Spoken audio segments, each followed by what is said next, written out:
Volume study 4 ಯೆಹೋವನ ಮುಯ್ಯಿ ತೀರಿಸುವ ದಿನದ ಹರ್ಮೆಗೆದೋನ್ ಯುದ್ಧ ಅಧ್ಯಾಯ 10 ಪ್ರಸ್ತಾವಿತ ಪರಿಹಾರಗಳು ಸಾಮಾಜಿಕ ಹಾಗೂ ಆರ್ಥಿಕ ಪುಟ 341.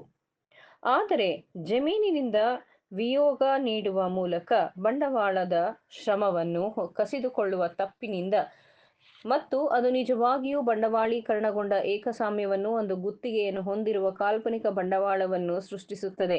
ಉತ್ಪಾದನೆಯು ಸ್ವಾಭಾವಿಕ ವಸ್ತುವಿನಿಂದ ಶ್ರಮರಹಿತವಾಗಿ ಆ ಶ್ರಮವನ್ನು ಹತ್ತಿಕ್ಕಲು ಬಂಡವಾಳವು ಅಸಾಧ್ಯವೆಂದು ನೋಡಲು ವಿಫಲವಾಗಿದೆ. ವೇತನ ವ್ಯವಸ್ಥೆಯು ಪರಸ್ಪರ ಅನುಕೂಲಕ್ಕಾಗಿ ಹುಟ್ಟಿಕೊಂಡಿದೆ. ಇದು ಸಹಕಾರದ ಒಂದು ರೂಪವಾಗಿದ್ದು, ಇದರಲ್ಲಿ ಮಂಡಳಿಗಳಲ್ಲಿ ಒಬ್ಬರು ಅನಿಶ್ಚಿತ ಫಲಿತಾಂಶಕ್ಕೆ ನಿರ್ದಿಷ್ಟವಾಗಿ ಆದ್ಯತೆ ನೀಡುತ್ತಾರೆ ಮತ್ತು ಅದು ವೇತನದ ಕಬ್ಬಿಣದ ಕಾನೂನು ಎಂದು ಕರೆಯುವುದು ವೇತನದ ನೈಸರ್ಗಿಕ ನಿಯಮವೇನಲ್ಲ, ಆದರೆ ಆ ಅಸಹಜ ಸ್ಥಿತಿಯಲ್ಲಿ ವೇತನದ ಕಾನೂನು ಮಾತ್ರ. ಇದರಲ್ಲಿ ಜೀವನ ಹಾಗೂ ಕೆಲಸಕ್ಕಾಗಿ ಸ್ಥೂಲ ಪದಾರ್ಥಗಳಿಂದ ವಂಚಿತರಾಗುವ ಪುರುಷರು ಅಸಹಾಯಕರಾಗುತ್ತಾರೆ. ಸ್ಪರ್ಧೆಯು ದುಷ್ಪರಿಣಾಮಗಳಿಗೆ ತಪ್ಪುಗಳನ್ನು ಮಾಡುವುದು ನಿಜವಾಗಿಯೂ ಅದು ನಿರ್ಬಂಧಿತ ಸ್ಪರ್ಧೆಯ ದುಷ್ಪರಿಣಾಮಗಳು ಎಂದು ನೋಡಲು ವಿಫಲವಾಗಿದೆ.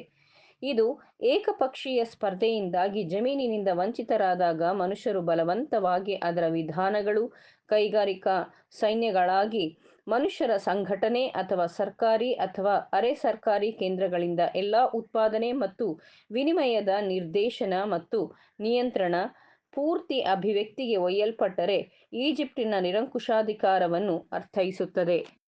ದುಷ್ಟರ ರೋಗ ನಿರ್ಣಯಗಳಲ್ಲಿ ನಾವು ಸಮಾಜವಾದಿಗಳಿಂದ ಭಿನ್ನವಾಗಿದ್ದೇವೆ ಮತ್ತು ಪರಿಹಾರಗಳ ವಿಷಯದಲ್ಲಿಯೂ ನಾವು ಅವರಿಂದ ಭಿನ್ನವಾಗಿರುತ್ತೇವೆ. ನಮಗೆ ಬಂಡವಾಳದ ಬಗ್ಗೆ ಯಾವುದೇ ಭಯವಿಲ್ಲ, ಅದನ್ನು ದುಡಿಮೆಯ ಸ್ವಾಭಾವಿಕ ದಾನಿಯಾಗಿ ಪರಿಗಣಿಸಲಾಗಿದೆ. ನಾವು ಅದರ ಸ್ವಯಂ ಹಿತಾಸಕ್ತಿಯಲ್ಲಿ ನ್ಯಾಯಯುತ ಮತ್ತು ಸ್ವಾಭಾವಿಕವಾಗಿ ದೃಷ್ಟಿಸುತ್ತೇವೆ. ನಾವು ಶೇಖರಣೆಗೆ ಯಾವುದೇ ಮಿತಿಯನ್ನು ನಿಶ್ಚಯ ಮಾಡುವುದಿಲ್ಲ ಅಥವಾ ಬಡವರ ಮೇಲೆ ಸಮಾನವಾಗಿ ಇಡದ ಯಾವುದೇ ಹೊರೆಯನ್ನು ಶ್ರೀಮಂತರ ಮೇಲೆ ಹೇರುವುದಿಲ್ಲ. ನಾವು ಸ್ಪರ್ಧೆಯಲ್ಲಿ ಯಾವುದೇ ಕೆಟ್ಟದ್ದನ್ನು ಕಾಣುವುದಿಲ್ಲ, ಆದರೆ ಅನಿರ್ಬಂಧ ಸ್ಪರ್ಧೆಯು ಕೈಗಾರಿಕಾ ಮತ್ತು ಸಾಮಾಜಿಕ ಜೀವಿಗಳ ಆರೋಗ್ಯಕ್ಕೆ ಅವಶ್ಯಕವಾಗಿವೆ ಎಂದು ಅಭಿಪ್ರಾಯಪಡುತ್ತೇವೆ. ಇದು ಸಾಮಾಜಿಕ ಜೀವಿ ರಚನೆಯು ಪರಾವಲಂಬಿ ಭಾಗಗಳುಳ್ಳ ವ್ಯವಸ್ಥೆ, ಅಂದರೆ ದೈಹಿಕ ಸ್ಥಿತಿಯ ಆರೋಗ್ಯಕ್ಕೆ ಸರಾಗ ರಕ್ತ ಪರಿಚಲನೆಯಂತೆ ಇದೆ.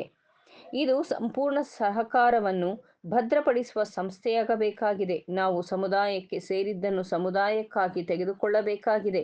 ಸಮುದಾಯದ ಬೆಳವಣಿಗೆಯಿಂದ ಭೂಮಿಗೆ, ಅಂದರೆ ಜಮೀನಿಗೆ ಲಗತ್ತಿಸಿರುವ ಮೌಲ್ಯ, ವ್ಯಕ್ತಿಗೆ ಸೇರಿರುವ ಎಲ್ಲವನ್ನೂ ಪೂಜ್ಯ ಭಾವನೆಯಿಂದ ವ್ಯಕ್ತಿಗೆ ಬಿಟ್ಟು ಮತ್ತು ಅಗತ್ಯವಾದ ಏಕಸ್ವಾಮ್ಯವನ್ನು ಸರ್ಕಾರದ ಕಾರ್ಯಗಳಂತೆ ಪರಿಗಣಿಸುವುದು, ಎಲ್ಲ ನಿರ್ಬಂಧಗಳು ಮತ್ತು ನಿಷೇಧಗಳನ್ನು ರದ್ದುಗೊಳಿಸುವುದು, ಸಾರ್ವಜನಿಕ ಆರೋಗ್ಯ, ಸುರಕ್ಷತೆ, ನೈತಿಕತೆ ಮತ್ತು ಅನುಕೂಲಕ್ಕಾಗಿ ಕಾಪಾಡುವುದು ಅಗತ್ಯವಾಗಿದೆ.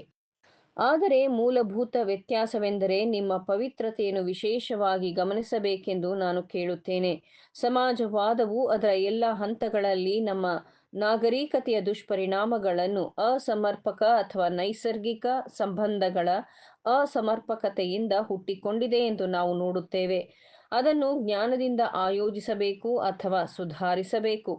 ಅದರಲ್ಲಿ ಆವರಿಸಿರುವ ವಿಚಾರದಲ್ಲಿ ಮನುಷ್ಯರ ಕೈಗಾರಿಕಾ ಸಂಬಂಧಗಳನ್ನು ಬುದ್ಧಿವಂತಿಕೆಯಿಂದ ಸಂಘಟಿಸುವ ಅಗತ್ಯ ಸರ್ಕಾರದ ಪ್ರಾತಿನಿಧ್ಯವಾಗಿದೆ. ಒಂದು ದೊಡ್ಡ ಯಂತ್ರದ ನಿರ್ಮಾಣ, ಅದರ ಸಂಕೀರ್ಣ ಭಾಗಗಳು ಮಾನವನ ಬುದ್ಧಿಮತ್ತೆಯ ನಿದರ್ಶನದಲ್ಲಿ ಸರಿಯಾಗಿ ಒಟ್ಟಿಗೆ ಕೆಲಸ ಮಾಡುತ್ತದೆ. ಸಮಾಜವಾದವು ನಾಸ್ತಿಕತೆಯ ಕಡೆಗೆ ಒಲವು ತೋರಲು ಇದೇ ಕಾರಣ. ನೈಸರ್ಗಿಕ ನಿಯಮದ ಕ್ರಮ ಮತ್ತು ಸಮಸೂತ್ರತೆಯನ್ನು ಅವಲೋಕಿಸಲು ವಿಫಲವಾದರೆ ಅದು ದೇವರನ್ನು ಗುರುತಿಸಲು ವಿಫಲವಾಗುತ್ತದೆ. ಮತ್ತೊಂದೆಡೆ ನಮ್ಮನ್ನು ನಾವು ಸಿಂಗಲ್ ಟ್ಯಾಕ್ಸ್ಮನ್ ಎಂದು ಕರೆಯುವ, ಅಂದರೆ ಕೇವಲ ನಮ್ಮ ಪ್ರಾಯೋಗಿಕ ಪ್ರತಿಪಾದನೆಗಳನ್ನು ವ್ಯಕ್ತಪಡಿಸುವ ಹೆಸರು. ನಾವು ಮನುಷ್ಯರ ಸಾಮಾಜಿಕ ಮತ್ತು ಕೈಗಾರಿಕಾ ಸಂಬಂಧಗಳಲ್ಲಿ ನೋಡುವುದು ನಿರ್ಮಾಣದ ಅಗತ್ಯವಿರುವ ಯಂತ್ರವಲ್ಲ, ಆದರೆ ಬೆಳೆಯಲು ನರಳಾಡುತ್ತಿರುವ ಜೀವಿ, ಅಂದರೆ ಅಂಗಸಂಸ್ಥೆಗಳು. ನಾವು ನೈಸರ್ಗಿಕ, ಸಾಮಾಜಿಕ ಮತ್ತು ಕೈಗಾರಿಕಾ ಕಾನೂನುಗಳಲ್ಲಿ ನಮ್ಮ ಮಾನವ ದೇಹದಲ್ಲಿ ಕಾಣುವಂತೆ ಹೊಂದಾಣಿಕೆಗಳು ಇರುವ ಸಾಮರಸ್ಯವನ್ನು ನೋಡುತ್ತೇವೆ.